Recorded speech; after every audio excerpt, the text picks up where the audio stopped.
Dito nagsisimula ang aming kwento, Day 0 ng aming mission ride sa Mount Ugo. Ako nga pala si Coach Edsel, isang riding coach at founder ng Ride Academy. Andito tayo sa Maliko, isa itong makurba na daan sa probinsya ng Pangasinan at Nueva Vizcaya. Ang exit natin ay Nueva Vizcaya. Sakay ko ngayon si Bongo, ang aking Korean truck. Sakay naman ni Bongo ang dalawang motor, ang FKM ARY 500 na siyang gagamitin ko sa Mount Ugo at ang FKM Agimat 175 na ibibigay namin sa aming guide na si Pastor Tom Deneng. Supresa pala ito, hindi niya alam. Hindi din namin alam kung kailan at papano iaabot sa kanya. Bahala na. I-enjoy muna natin ang magandang tanawin dito sa Maliko, Pangasinan.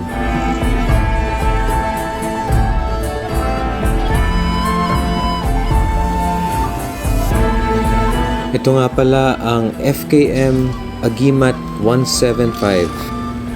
Isa itong 175cc carbureted na business class by FKM. Okay na okay ito na gamitin ni Pastor Tom dahil siguradong laban itong motor na to pagdating sa akyatan ng bundok. Nilagyan pala natin ito ng aux lights at papalitan din natin ito ng off-road na gulong para ready na sa bakbakan itong Agimat 175. Inabot na tayo ng gabi dito sa Maliko, pero thank God tuyo pa rin at hindi pa umuulan. Medyo mas mabagal ang andar dito sa Maliko dahil sa tuloy-tuloy na zigzag.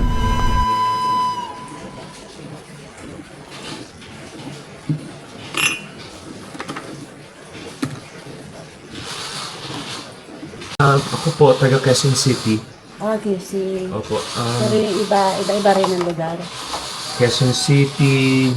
Actually, medyo marami sa amin taga Quezon City. Okay, si... Pero basically, Metro Manila. Doon naman po kami. Oo. Kasi kami sa ano lang kami, Caloocan. Taho. Okay. Oo, malapit lang din. Okay. Paano po kayo? Magkano ang per month ninyo dito? Sa kanila 2.5 lang, sir. 2.5. Kasama na kuryente. Pagka one day? Yung per night, Oo. 400. Okay. Next time, daling ko yung pamilya ko. Thank you po, thank you.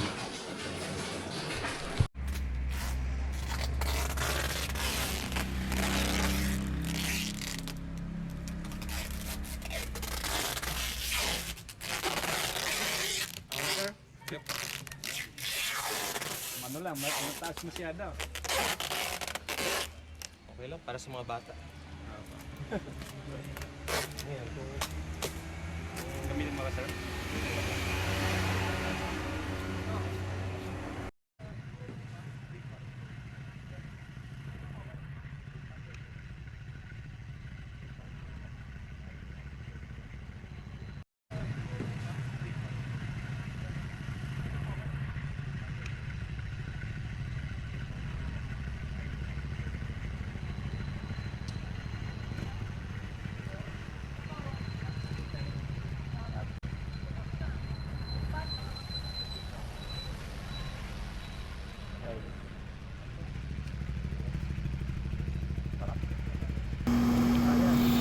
Ito nga pala ang aking motor na gagamitin at tinitape ko ngayon ang baon na mamon na siyang ibabahagi namin sa mga estudyante na aming imimit ngayong araw na ito.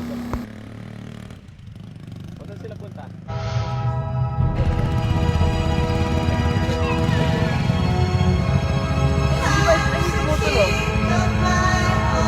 Makapreno.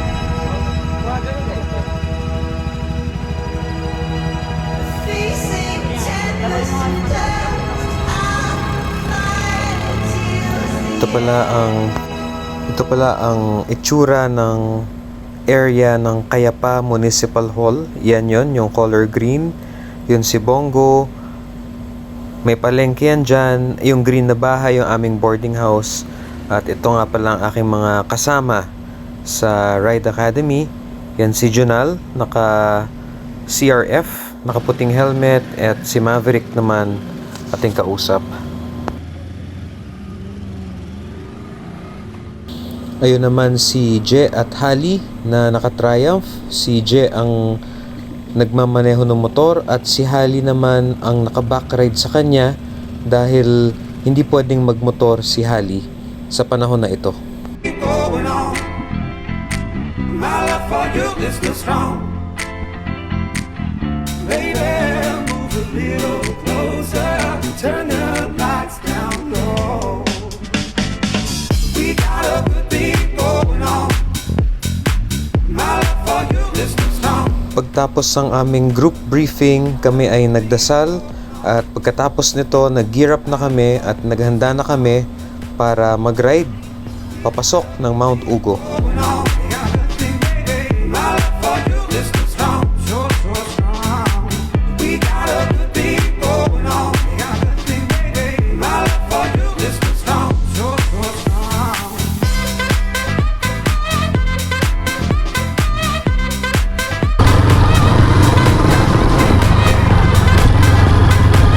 Let's go, Bubu!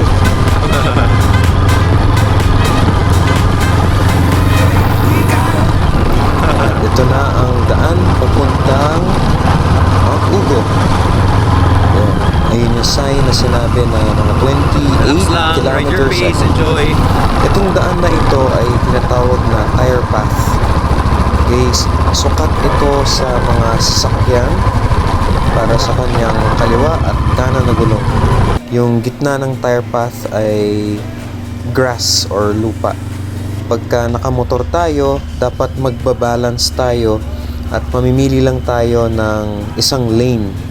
Hanggat maaari, maintain natin yung lane na ito. Pero kailangan mindful na two-way ito pagkadating sa mga motorsiklo.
Itong tire path na to ay ginawa para makapasok ang mga trucks, ang mga different types of vehicles para makapagdala ng raw materials at mga goods dito sa mga community sa loob.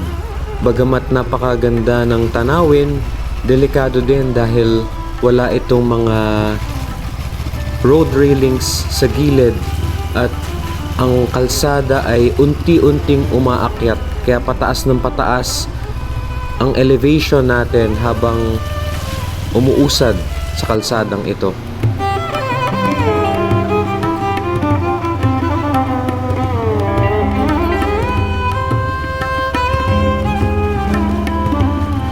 Buti na lang at nilagyan nila ng tire path itong daan na ito dahil patarik na ng patarik ang kalsada.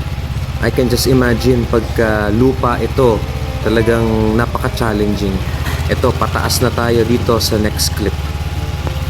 Kung mapapansin din ninyo yung aking riding form, ako'y nakatayo para stable ang motorsiklo, ang bigat niya nasa ibaba. At yung weight ko nilalagay ko sa harapan na gulong by leaning forward. Kasi nga, dahil we're going up against gravity, binabalance ko yung bigat ko by putting it forward para stable tayo habang umaakyat. At ito, nasa harapan ko naman sina Je at si Hali. Imagine niyo na overtake pa nila ako, pero may backride si Je sa kanyang motor.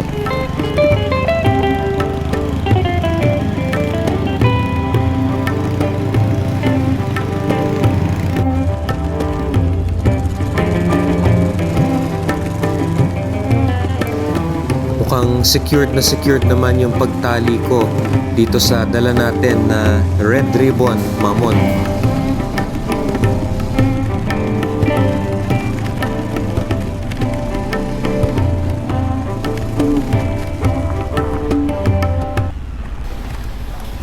At dito ay tuloy-tuloy lang tayo na umaakyat. Nakita natin na medyo naging hard compact na ang daanan. Pero meron pa ring sections na nagkakaroon tayo ng tire path.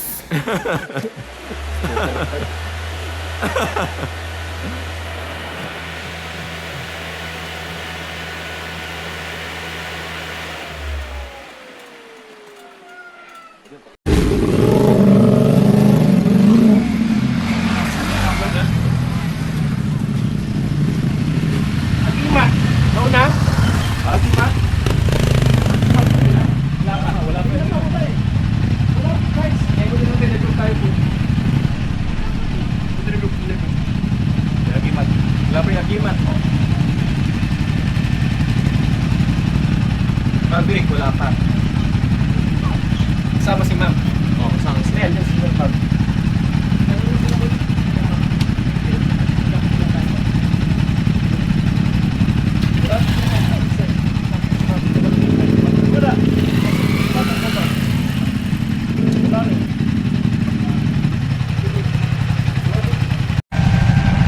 Bro, si Ses. Wala na po si Ses. Ha?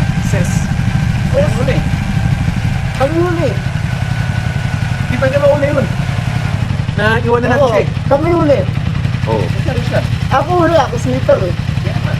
Baka namali ng ano, dumiretso.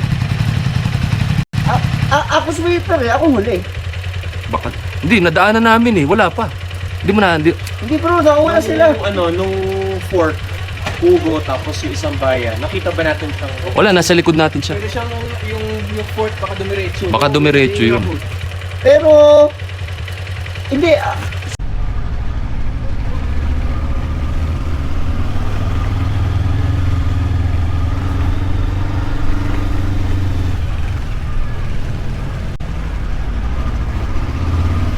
sure ako yung huli sa atin. Sure ako yung huli. Hindi ko lang, kung wala si Ses dito at sure ako huli, dumaretso yun. Hindi siya kumanan. Oo. Ayun. So, ang tanong, nauna ba siya sa atin? O naiwan sa likod? Ay, hindi. Ako kasi muntik na rin ako doon sa ano Hindi, sa fort hindi. na yun eh. Hindi siya maiiwan sa likod kasi ako nga yung huli. Sure ako yung huli. Dumiretso siya. Dumaretso siya. Dumiretso. Di ba, Jen? Yeah. Nauna siya? Una siya sa akin. Anong nangyari kay Ses? Nasaan na ang agimat? Saan siya nagpunta? At paano na ang planong bumisita sa mga estudyante? Abangan sa susunod na kabanata. Recover lang, recover.